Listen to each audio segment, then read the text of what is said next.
Thanks for tuning in to this audio summary of our July 2026 Assured Briefing. I'm Bill Wilt of Assured Research, and I'll summarize the main points for you. This month's briefing consists of 9 notes that are all between 2 and 3 pages in length. I'm going to challenge myself here to provide a bottom line for each note that's no more than just a few sentences. That should save you time listening to this recording, but also hopefully give you direction as to which notes you'd like to read. Now, we have 3 notes focused on the pricing cycle broadly and liability pricing more specifically.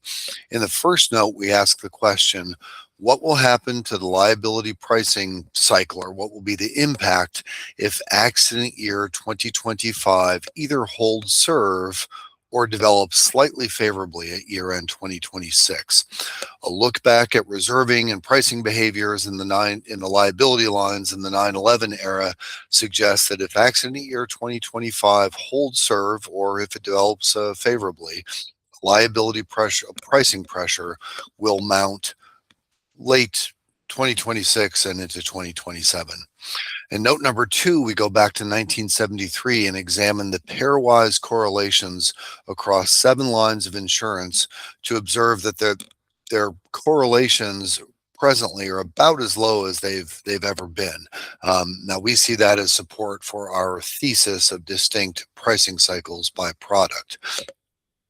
And similarly, in note number 3, we respond to an executive at an industry conference who asserted that correlation is a killer. We agree with that, but correlations that across liability lines are getting worse was the premise of that speech and this note.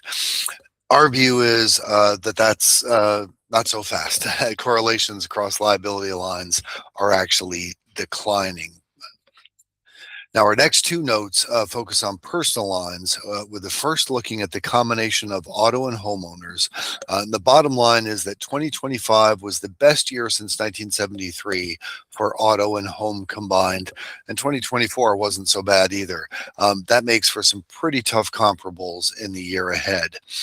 Next, we look at auto insurance in California, since it's been a year and a half since minimum financial responsibility limits there were roughly doubled. Our bottom line is that the market seems to have absorbed that change really without any obvious problems, except for the one insurer that called our attention to it. Now, we have 2 notes focused on broad industry trends. The first looks at trends in claims per unit of exposure.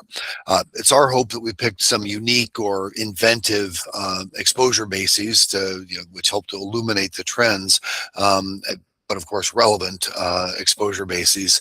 But broadly, what this note does is show that claim trends are generally flat to down across most lines after the post-COVID snapback, and the only exceptions we found are in other liability claims made and in medical professional liability claims made. In our second broad industry piece, we examined the ultimate loss ratios for companies that rely primarily on MGAs, those that front business, meaning they cede the vast majority of their insurance to non-affiliated reinsurers, and then a third cohort that essentially blends the first 2. The clearest takeaway is that companies ceding the vast majority of their premiums tend to show higher gross, higher ceded, and higher net ultimate loss ratios than the other 2 cohorts. And also, those that front primarily tend to show more consistent ceded adverse development, at least across the past 10 years. Now, as a mitigating factor, it bears mentioning that these fronting companies are also more concentrated in commercial and in liability lines than the other 2 cohorts. And frankly, our best advice is to know your trading partner, and that broad generalizations about these business models, as you sometimes see in the trade press, might be painting with too broad of a brush. Our second to last note is on cyber. And it's also in reaction to something we heard at an industry conference. We were told that there are an estimated 10.5 trillion, with a T, trillion annual cyber losses, of which a mere 15 basis points is covered by insurance. Now, that's a serious protection gap, but our note makes the point that 10.5 trillion is a pretty big number, and it'd be quite hard for the bad actors to hide $10.5 trillion anywhere, since they would be collectively the world's third largest economy if that number was accurate. And last, we've begun to use our 26 years and 770 some thousand records to consider what the strong El Nino that's forecasted for really the duration of this year and possibly for the winter of 2027, to understand what that could mean for next year. Now, that's really a work in process, but what we share in this note is a look at the relationship between the ENSO state and winter weather. And the bottom line is that for the South Atlantic states, it could be a snowy and messy winter.